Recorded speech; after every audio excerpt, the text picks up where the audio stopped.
नमस्कार प्यारे बच्चों, मैं परिहार सर आप सभी का मेरे इस YouTube channel primary digital study में स्वागत है। प्यारे बच्चों, आज के इस वीडियो में हम कक्षा तीसरी की हिंदी की पुस्तक का पाठ 4 सीखने जा रहे हैं और इस पाठ का नाम है गिलहरी का घर। तो आप सभी को हिंदी की पुस्तक ओपन करना है और पाठ 4 निकाल लेना है। साथ में आपको पेन और जो कॉपी है वो लेकर बैठना है। यदि आपको ऐसा लगता है किसी प्रश्न का उत्तर लिखना है तो आप वीडियो को रोक के प्रश्न का उत्तर आप लिख सकते हैं। तो चलिए बिना देर किए हुए हम वीडियो की शुरुआत करते हैं और इस पाठ को पढ़ना प्रारंभ करते हैं। तो आप स्क्रीन पर देख रहे हैं ये पाठ 4 है और इस पाठ का नाम है गिलहरी का घर।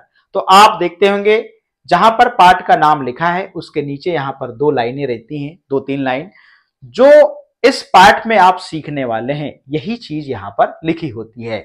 तो इस पाठ में हम क्या क्या सीखेंगे? पशु पक्षियों एवं अन्य जीवों के प्रति संवेदनशीलता और शब्द वाक्य प्रयोग, वाक्य रचना का विकास और शुद्ध वर्तनी का ज्ञान होगा, समान ध्वनि वाले शब्दों का ज्ञान होगा। तो हम पहले चित्र पे चर्चा कर लेते हैं। आप यहां पर एक पेड़ बड़ा सा देख रहे हैं और यहां पर पक्षी आप देख रहे हैं इस पेड़ के आसपास उड़ते हुए दिख रहे हैं। साथ ही आप नीचे देखेंगे यहां पर एक बच्ची है, नीचे गिलहरी दिख रही है और यहां पर इस पेड़ का ये आप देख रहे हैं खोखला हिस्सा यहां पर दिखाई दे रहा है। तो ये कविता है।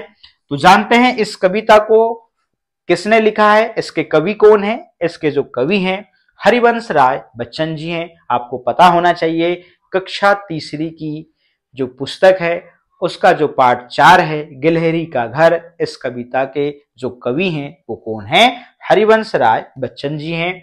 अब इस कविता में कुछ कठिन शब्द है और उनका अर्थ यहां पर लिखा हुआ है। तो यहां पर आप देखेंगे शब्दार्थ मतलब शब्द के अर्थ। तो यहां पर कठिन शब्द के अर्थ हैं, जैसे मान लीजिए कोटर शब्द आएगा इस कविता में। तो कोटर का मतलब होता है पेड़ का खोखला हिस्सा, कोटर कहलाता है। फिर यहां पर कुदक लिखा है, कुदक का मतलब होता है कूद कूद कर, और यहां लिखा है फुदक, तो यहां पर इधर उधर उछल कर, तो फुदक का मतलब यह होता है। अब चिथड़ा, कपड़े का फटा पुराना टुकड़ा चिथड़ा कहलाता है। ठीक है। यहां पर कुतरना, दांतों से किसी चीज को काटना कुतरना कहलाता है। फिर यहां पे लोरी, छोटे बच्चों को सुलाने के लिए गाया जाने वाला गीत क्या कहलाता है? लोरी कहलाता है, जो आप पहले से जानते हैं। ठीक है ना। अब जो है हम इस कविता को पहले पढ़ते हैं। तो मैं पहले भी आपको बोलता हूं कि कविता मान लीजिए आपको गाते नहीं आती हो, फिर भी गाते आए चाहे ना आए फिर भी आपको कविता को गाना चाहिए। जब तक आप इस कविता को कविता के रूप में गा के नहीं पढ़ेंगे तब तक आपको वो भाव आपके मन में नहीं आएगा और मजा नहीं आएगा। तो मैं वही काम करने जा रहा हूं, मैं भी गा के पढ़ रहा हूं, आप भी कोशिश करिए मेरे साथ में। तो एक गिलहरी एक पेड़ पर बना रही है अपना घर, देखभाल कर उसने पाया खाली है उसका कोटर। ठीक है ना। कभी इधर से कभी उधर से कुदक फुदक घर घर जाती, चिथड़ा गुदड़ा सुतली तागा ले जाती जो कुछ पाती। ठीक है ना। आगे, ले जाती वह मुंह में दाबे, कोटर में रख रख आती, देख बड़ा सामान इकट्ठा, किलक किलक कर वह गाती। आगे। ठीक है ना। ऐसे गाना चाहिए। जब आप इसको बार बार गाएंगे तो और अच्छे से आप गा पाएंगे। ठीक है ना। क्योंकि इसमें कुछ कठिन शब्द हैं तो आप वहां पे थोड़ी देर आप रुक रहे हैं। जब आप 3-4 बार इस कविता को पढ़ेंगे तो निश्चित रूप से आप फ्लो में इसको गा पाएंगे। फिर चिथड़े गुदड़े सुतली धागे, सबको अंदर फैलाकर, काट कुतर कर एक बराबर, एक बनाएगी बिस्तर। फिर जब बच्चे होंगे उस पर उन्हें सुलाएगी, और उन्हीं के साथ लेटकर लोरी उन्हें सुनाएगी। इस प्रकार से ये कविता है। अब इस कविता का प्रसंग और संदर्भ सहित हम भावार्थ समझते हैं, चलिएगा। अब इस प्रकार से यहां पर ये 4 लाइनें लिखी हुई हैं। एक गिलहरी एक पेड़ पर से लेके यहां पर जो कुछ पाती तक यहाँ पर 4 लाइनें लिखी हुई हैं। अब यहाँ पे प्रसंग में क्या लिखेंगे, यह कविता हमारी पाठ्य पुस्तक भाषा भारती के गिलहरी का घर नामक पाठ से ली गई है, ठीक है ना। संदर्भ में लिखेंगे, इस कविता में कवि ने गिलहरी द्वारा पेड़ की कोटर में अपना घोंसला बनाए जाने का वर्णन किया है, ठीक है ना। ये संदर्भ में आ जाएगा। अब भावार्थ का मतलब अर्थ उन 4-6 लाइनों का, 8 लाइनें, ठीक है ना। गिलहरी अपना घर बनाने के लिए निकली तो उसने एक पेड़ पर एक खाली कोटर पा लिया। वह उस कोटर में इधर उधर से फुदक फुदक कर चिथड़ा, गुदड़ा, सुतली, तागा आदि जो भी वस्तुएं मिल जाती उनको लाकर उसमें वो जमा कर रही है। ये इसका अर्थ हो जाएगा। क्योंकि कविता इतनी सरल है ना, उसको गाते से उसका अर्थ समझ में आ रहा है। मान लीजिए और थोड़े से कठिन शब्द रहते तो उसको हमको और सरल भाषा में अर्थ लिखना होता, ठीक है ना। अब देखिएगा अगली 8 लाइन, ले जाती वह मुंह में दाबे से लेकर एक बनाएगी बिस्तर तक। तो प्रसंग और संदर्भ जो है वो एक जैसा रहेगा, जो ऊपर था वही यहां पे रहेगा। अब अर्थ, वह गिलहरी अपने मुंह में दबाकर उस सामान को ले जाकर कोटर में धीरे धीरे इकट्ठा कर रही है और किलक किलक कर गाती फिर रही है। चिथड़े, गुदड़े, सुतली एवं धागे आदि को कोटर में अंदर फैलाकर तथा उसे काटकर एक कुतर कर एक बराबर का बिस्तर सोने के लिए बनाएगी। तो यहां पे आपको ओ की मात्रा यहां पर लगा लेना है इस प्रकार से, ठीक है ना। अब फिर है, फिर जब बच्चे होंगे उस पर उन्हें सुलाएगी और उन्हीं के साथ लेटकर लोरी उन्हें सुलाएगी। तो पूरी कविता में हमें ये 4 लाइनें बहुत अच्छी लगी और गाने में मजा आ रहा है। फिर जब बच्चे होंगे उस पर उन्हें सुलाएगी और उन्हीं के साथ लेटकर लोरी उन्हें सुनाएगी। अब यहां पे देखिएगा, यहां पे भी प्रसंग और संदर्भ जो है सेम रहेगा। अर्थ यहां पर, गिलहरी बिस्तर बनाकर कोटर में बिछा रही है। जब उसके बच्चे पैदा होंगे तब वह उन पर उन्हें सुलाएगी और उन्हीं के साथ लेटकर उन्हें लोरी सुनाएगी। इस प्रकार से अर्थ लिखा है। तो अब जो है आपने देखा होगा, हम भावार्थ जहां देख रहे थे उसके नीचे प्रश्न थे, तो इन प्रश्नों को हमने इस प्रकार से कंप्लीट किया है। निम्नलिखित प्रश्नों के उत्तर दीजिए। क नंबर, गिलहरी अपना घर कहां बना रही है, जरा आप भी सोचिए। उत्तर लिखते हैं, गिलहरी अपना घर पेड़ की खाली कोटर में बना रही है, ठीक है ना। ख नंबर का प्रश्न है, घरों से गिलहरी क्या क्या ला रही है। उत्तर में लिखेंगे, घरों से गिलहरी चिथड़े, गुदड़े, सुतली एवं धागा आदि ला रही है, ठीक है ना। ग नंबर में, गिलहरी क्यों गा रही है। उत्तर, बड़ा इकट्ठा सामान देखकर गिलहरी गा रही है। ये उत्तर लिखेंगे। सोचिए और लिखिए, गिलहरी के अलावा कौन कौन से जीव जंतु फुदक फुदक करते हैं, उनके नाम लिखिए। तो गोरैया है, तोता है, मैना है, मोर है, तीतर है, कबूतर है आदि।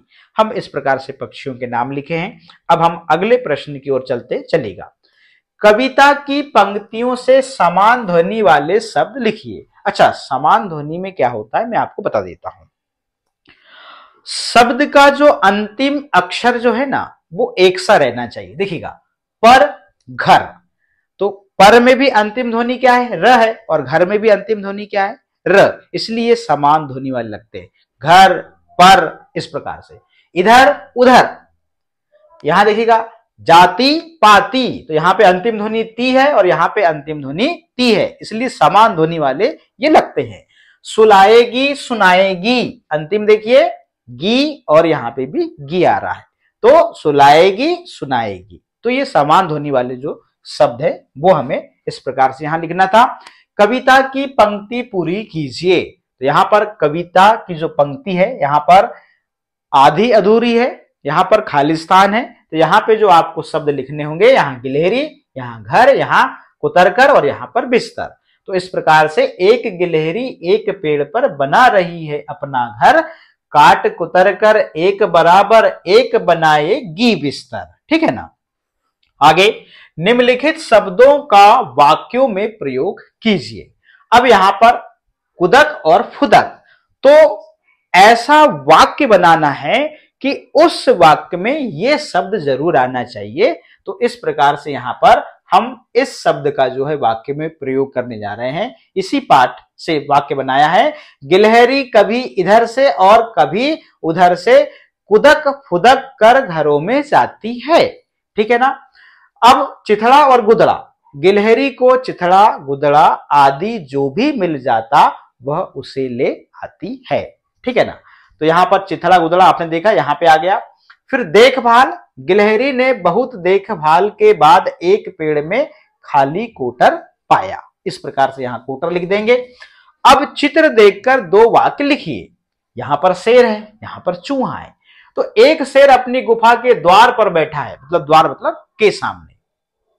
वह बड़ी चौकसी से शिकार की खोज में है और देख रहा है कि कौन सा जीव जंतु यहां से गुजरेगा और उसका शिकार करूं। तो वह बड़ी चौकसी से शिकार की खोज में है चूहा। एक चूहा अपने बिल के बाहर बैठा है, वह अपने भोजन की खोज में है। ऐसा हम देखकर यहां पर दो वाक्य लिखेंगे। आगे के प्रश्न है, सही शब्द चुनकर लिखिए। अब यहां पे सुतली और सूतली, तो यहां पर आएगा स में छोटा ऊ की मात्रा वाला जो शब्द है वो सही है, यहां पर सुतली लिखेंगे। गिलहारी क्या गिलहरी, तो यहां पे क्या आएगा, यहां पे आएगा गिलहरी, आप इसको यहां पे लिखेंगे। ठीक है ना। अब यहां पे थोड़ा सा उल्टा सीधा हो गया है, ठीक है ना जी। तो गिलहरी यहां पे ऐसे, फिर यहां पर फुदक और कुदक, तो यहां पे फुदक और कुदक, तो यहां पे क्या आएगा, ये वाला फुदक वाला सही हो जाएगा। अब यहां पे जो हमने इधर लिखा हुआ है, ठीक है ना, आपको यहां पे लिखना होगा। फिर सुनाएगी और सुनाएगी, तो यहां पे कौन सा सही है, ये वाला सही है, तो ये सुनाएगी ये लिखा हुआ है। फिर बिस्तर, बिस्तर शब्द ये वाला सही है, ठीक है ना, इस प्रकार से यहां लिखा हुआ है। चिथड़ा, चिथड़ा में ये वाला शब्द सही है। तो थोड़े से इधर उधर हो गए, आपको अरेंज कर लेना है, ठीक है ना। अब आगे देखिएगा, नीचे लिखे वाक्यों को पढ़िए और कहानी के क्रम में लिखिए। अब देखिएगा, अब यहां पे क्या करना है, वह अपने बच्चों को उस घर में सुलाएगी, उसने वह अपना घर बना रही है, गिलहरी चिथड़े गुथड़े और सुतली लाई। तो देखिएगा, सबसे पहले कौन सा आएगा, सबसे पहले आपको ये वाले को लिखना है। ये आप 1 नंबर पे लिख लें इसको, फिर आप 2 नंबर पर लिख लें इसको, फिर इसको 3 नंबर पर लिख लें। सबसे पहले क्या कर रहे, गिलहरी चिथड़े गुथड़े और सुतली तागा लाएगी। फिर उसने वह अपना घर बना रही है, दूसरे नंबर पे आएगा। फिर वह अपने बच्चों को उस घर में सुलाएगी, तीसरे नंबर पर। अब यहां पर आगे के जो प्रश्न हैं इनको आप कंप्लीट कर सकते हैं अपनी योग्यता बढ़ाने के लिए। यहां पर बहुत ही काम की चीज लिखी है, अपने सुख को विस्तृत कर लो, जग को सुखी बनाओ। तो इस प्रकार से आपने यहां पर देखा, अपनी योग्यता विस्तार के लिए आपके और नॉलेज को बढ़ाना है तो योग्यता विस्तार वाले प्रश्नों को आप अलग से कंप्लीट कर सकते हैं। तो इस प्रकार से आज के इस वीडियो में हमने कक्षा तीसरी की हिंदी की पुस्तक का पाठ 4 गिलहरी का घर कंप्लीट किया। आज के इस वीडियो में इतना ही, फिर मिलेंगे हम नए वीडियो में नए पाठ के साथ में। आप सभी का बहुत बहुत धन्यवाद।